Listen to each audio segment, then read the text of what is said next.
So let's talk a little bit about what Mishnah Torah is. Mishnah Torah is a halakhic codex written by Maimonides, who lived around 1100 Common Era. So the historical context Maimonides was dealing with was he was living in a time when monotheism was spreading throughout the world via Islam, and I think the effect of this was change the standard of education and intellect for the common person. That during the temple period in Judaism, there was a larger divide, I think, between the priests, the educated aristocrats, and the common person. And learning and authority was structured in a certain way according to their circumstances for many reasons, because of this gap, because many ideas were transmitted in different ways. They had the temple service, which affected people in ways which are great to discuss, but definitely a more advanced topic and concept. In the medieval era, what you started to see was the formation of a structure which is akin to what we have today, that everyone started to know some philosophical truths about the nature of God. With the spread of Islam and the spread of Christianity in Europe, you started to have, this was where the emergence of the university system came from, that universities in Europe were originally seminaries to study about God, and then branched out to study all matters of science as is appropriate, as we will see in Maimonides. So Maimonides, for the Jewish community, he started composing works which are making ideas which were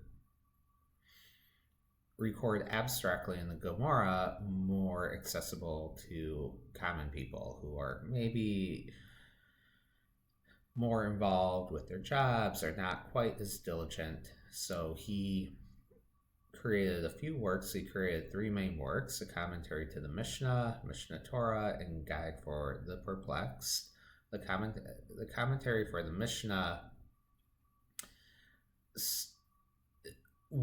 was very monumental in its time, because now when we say Mishnah, we have so many commentaries. We have Rashi, but for Maimonides, these commentaries didn't exist. So what he did was write a commentary that succinctly highlights the main points of the Mishnah to aid study of the Mishnah. And I think the thinking behind this is that he saw it as important to know the entire Mishnah, and that when you go to say Gemara, you should know the entire Mishnah, that references and ideas will make sense with this knowledge. He didn't want to cut out study of the Gemara, but wanted rather to make it more accessible, because the Mishnah is such an essential tool. And also within the Mishnah, he peppers in some philosophical ideas. These can be found in the Hakdamos, in the introduction to the Mishnah itself, in the introduction to Tractate Avot, and the introduction to I'm not sure what chapter, but in Chulin, there's an introduction that talks about some ideas having to do with the world to come. And in various spots in the commentary, you will see some ideas elucidated just in the commentaries themselves. Mishnah Torah is also a very novel work, that it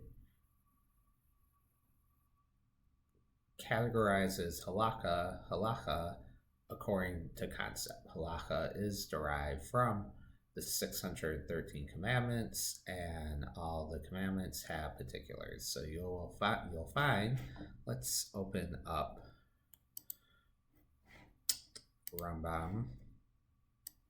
So the two best sources for Maimonides on the internet, I will say, are Sefaria, which has a lot of texts and a lot of Jewish texts, a lot of translations, and also at Chabad.org they have the full Rambam's Mishnah Torah. This is a little bit cleaner, so we'll look at this for now. So we can see that Maimonides has organized this into 14 books. They call Mishnah Torah Yad HaZaka. If you know Gematria, Yud Dalet is 14, so there's 14 books according to concept. Maimonides lists all aspects of halacha in his work, which is distinguished from the Shulchan Aruch, which only lists aspects that are relevant to our time, so not the temple service. Maimonides lists things whether they're relevant to our time or not. If you come in, so the first book, which is what I'm going to focus on, is Sefer Hamada, the Book of Knowledge. So it should be known that he included these ideas into his book of halacha because he saw knowledge of these ideas as a mitzvah. There are mitzvot having to do with Shabbat, what you can carry, what you can do, what you can't, with women, how to marry a woman, how to divorce a woman. So these philosophical ideas that he goes into are also halakhic ideas. And as I mentioned in an earlier video, I think it's important that even if you don't agree with Maimonides' conceptions, you should be able to say over what his svara, what his opinion is. And in my experience, not everybody can do that, even if they're pretty well educated. So this will be a resource to know this. So if you come into Sefer Hamada, the first book is Yesodei HaTorah, which contains ideas about the nature of God's existence and how he interacts in the world. We'll click on to chapter 1, and he will list the mitzvot of the book, to know there's a God, etc., unify him, love him. And then he will start to list off the specific halachot that pertain to it. So that's the nature of Mishnah Torah. The third book that Maimonides wrote is Guide for the Perplexed, and this is the most kind of esoteric work that he composed. It deals with ideas of philosophy, of prophecy, different things like this, and it very much relates to things that we will see in Sefer Hamada, and maybe we'll touch on them, or I'll do different casts on individual chapters. So I'll mention that Yesodei HaTorah will be pretty straightforward. I'm not going to delve out into, say, more in the Vukum. I'm just going to go through the text for the most part and say more in the Vukum for later. Deo, the laws of personal development, ethical virtue. I will, I think, pull in some writings from his commentary on Mishnah because the ideas are so related and they do a good job of elucidating some things. So that may be a little more, I don't know how to say, piecemeal.